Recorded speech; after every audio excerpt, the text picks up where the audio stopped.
આજરોજ રાજકોટ મહાનગરપાલિકાની general board બેઠકમાં આજે પાણી વિતરણનો મુદ્દો ગરમાયો હતો। શહેરના વિવિધ વિસ્તારોમાં પાણીની અછત અને અસમાન વિતરણને લઈને કોર્પોરેટરોએ અધિકારીઓને આડે હાથ લીધા હતા।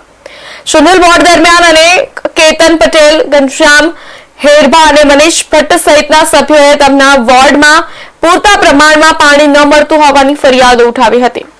આ સાથે કેટલાક કોર્પોરેટરોએ ગંભીર આક્ષેપ કરતા જણાવ્યું હતું કે કેટલાક વિસ્તારોમાં પૈસા લઈને ફોર્સથી પાણી આપવામાં આવે છે। આક્ષેપોને લઈને બેઠકમાં ભારે હોબાળો સર્જાયો હતો।